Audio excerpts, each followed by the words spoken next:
My name's Angelo, and welcome to We Want Picks. We break down full fight cards every single week. We give you our picks, our bets, and our fantasy plays.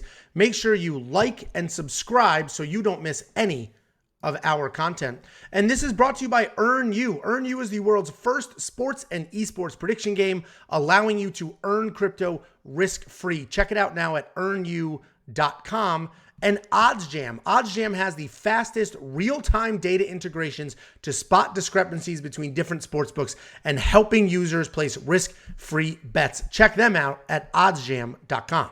Next up, at UFC Vegas 51, we have a last-minute switcheroo. Mounir Lazzez is now fighting Ange Loosa. Mounir Lazzez is 10-2 overall. He's 3-2 in his last 5. Coming off of a year-long layoff, Ange Loosa is 8-2 overall. He's 3-2 in his last 5, alternating wins and losses. And Ange Loosa is stepping up on very short notice. This is like 3 days notice, something like that. So he's stepping up pretty last minute and keeping Mounir Lazzez on the card. And Mounir Lazzez is a very good striker, and he has a good enough chin that it lets him bang in the pocket. He has lots of power, solid cardio, and he works well with combinations. But he isn't just a solid striker. He also has fantastic takedowns and solid enough fight IQ to know when to use them. He took down Abdul Razak Al Hassan 4 times in his UFC debut, and that earned him not only the win, but a performance of the night bonus. Ange Loosa, he had a failed Contender Series fight about 6 months ago, and he bounced back on the regional scene with a win over former UFC fighter John Doomsday Howard, and that was just a little over a week ago, so this is a really fast turnaround time for him. Style-wise, Ange is a durable striker with decent volume, solid power, and an incredible chin. He pumps his jab out there like absolute crazy. He uses a jab exactly how you're supposed to. It is just constantly out there gauging distance and gauging range, and it keeps his opponents backing up. He uses leg kicks to do the same as well. He will throw a bunch of jabs and then fire a leg kick out there. But he does have trouble if you pressure him. If you get him to back up, he can have some trouble. And this should be a really fun fight. I actually wish this was not on short notice. Ange Loosa is a really talented guy that can definitely have success in the UFC. If you look at the Madalena loss on Contender Series, he started strong, he looked great, and then he started to lose a few grappling scrambles. And what's unfortunate is one of the scrambles, he caught a kick. He got a takedown and then just lost the scrambles on the ground. He slowed down later in the fight, but I wouldn't even say it was a cardio issue. It was almost like he was just feeling defeated, so he didn't have that same snap in his strikes towards the end of the fight. If this was a full camp, I think I'd be pretty confident in Ange Loosa to get this done. The problem is, it's just, man, it's just such a tricky pick. I don't like these 2-1 odds. I think Ange Loosa is super live.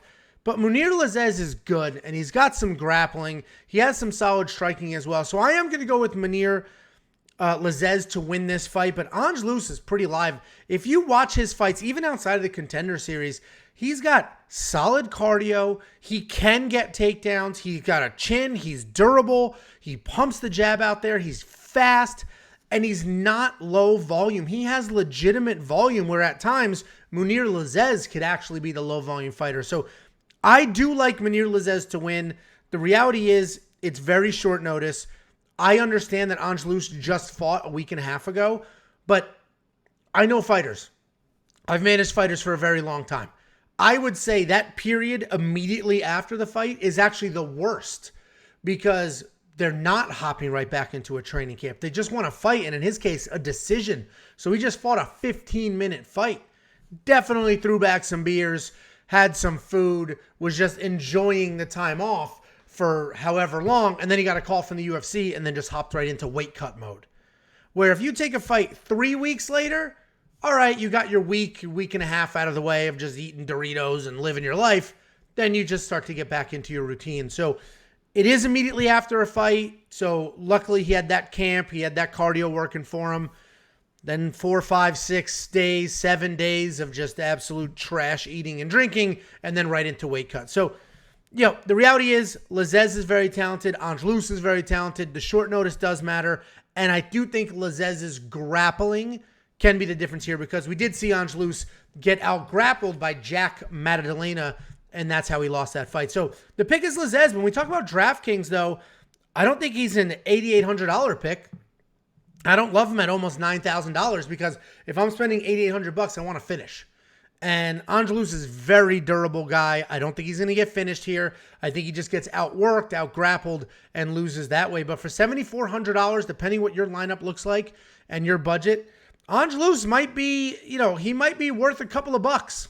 He might be worth spending that money. We don't have a monkey knife fight line, and I do not have a bet on this fight. I do not like betting short notice fights unless I'm on the short notice side, right? Like we bet Jamal Hill a few years ago, or last year, whatever it was, when he hopped into the UFC and just lit some people up. Terrence McKinney, same thing. When he hopped in the UFC on short notice, bang, lit some people up. So anyway, no bet here. DraftKings, I'm not on the Lazzez side of the pick, though. I am on the Lazzez side.